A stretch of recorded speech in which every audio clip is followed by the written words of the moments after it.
प्रशासनिक क्षमता, नेतृत्व गुण का भी विकास होता है। क्योंकि जब भी हम समूह में काम करते हैं तो 2-4 ऐसे लोग होते हैं जो आगे बढ़ के समस्याओं को अपने जिम्मेदारी समझ के उसके निपटारे का प्रयास करते हैं या उसको निपटाने का प्रयास करते हैं।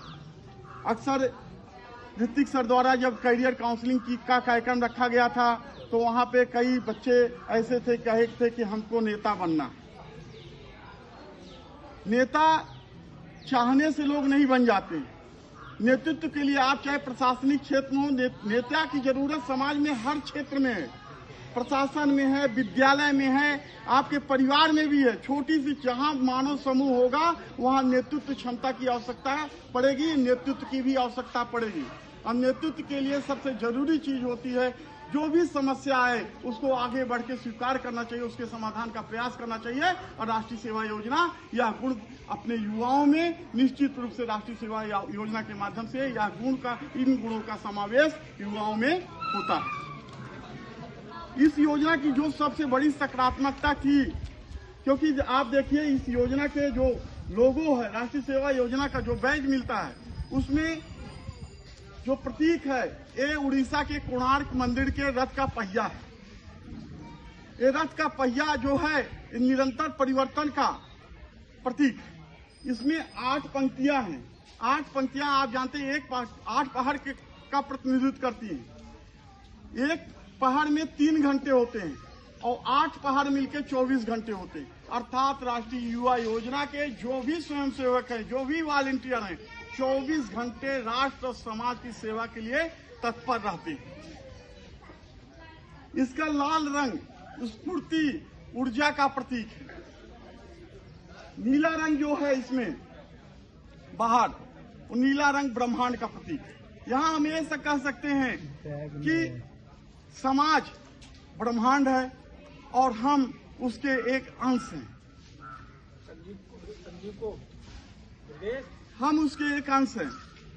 अर्थात हमारा, क्योंकि अक्सर व्यक्ति कहता है कि हमारा व्यक्तिगत अस्तित्व है, हमारी स्वतंत्रता है, हमारी स्वतंत्रता के रास्ते पे जो भी आएगा, मेरी स्वतंत्रता प्रथम है और समाज और राष्ट्र द्वितीयक है।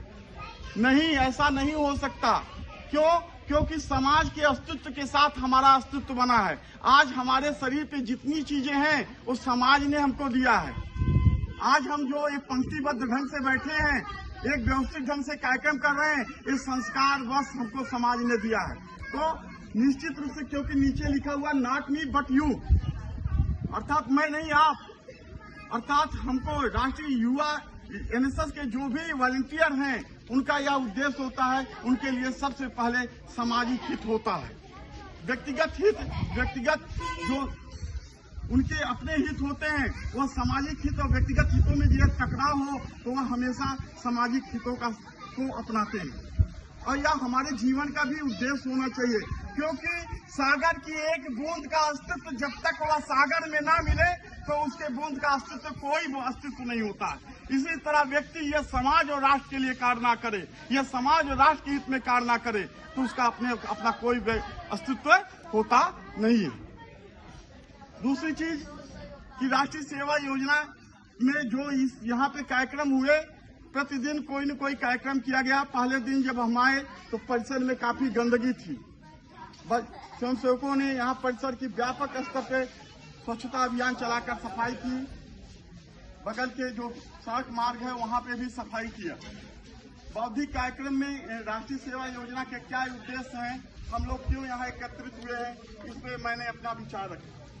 दूसरे दिन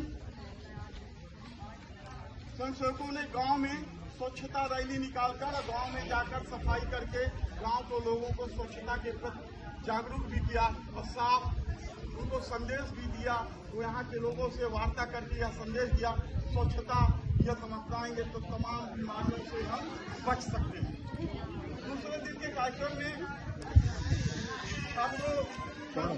गांव में रैली निकालकर जल संरक्षण विषय पर लोगों से वार्ता की और बताया जल ही जीवन है और जल जो हमारा संसाधन है, क्योंकि जल ही हमारे पृथ्वी पे एक ऐसा तत्व है जिसके कारण जीवन संभव है। लेकिन लेकिन आज हम जल संकट की तरफ बढ़ रहे हैं। अतः इसका क्यों कैसे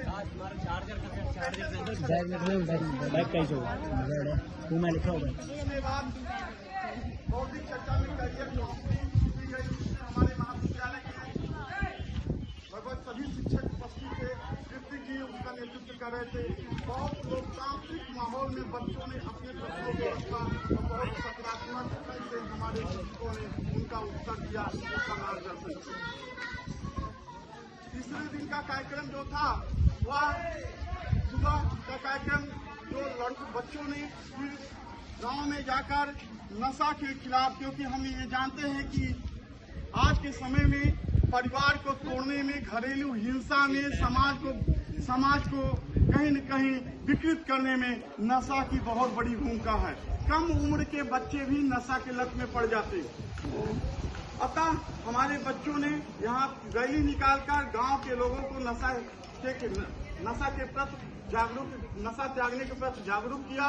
उसके बाद शाम को बौद्धिक जो सत्र था उसमें लाइफ स्टाइल में क्या बदलाव किया जाए कि हम स्वस्थ रहें, इस पे ईश्वर चंद्र विद्यासागर जी सर ने अपने विचार रखे।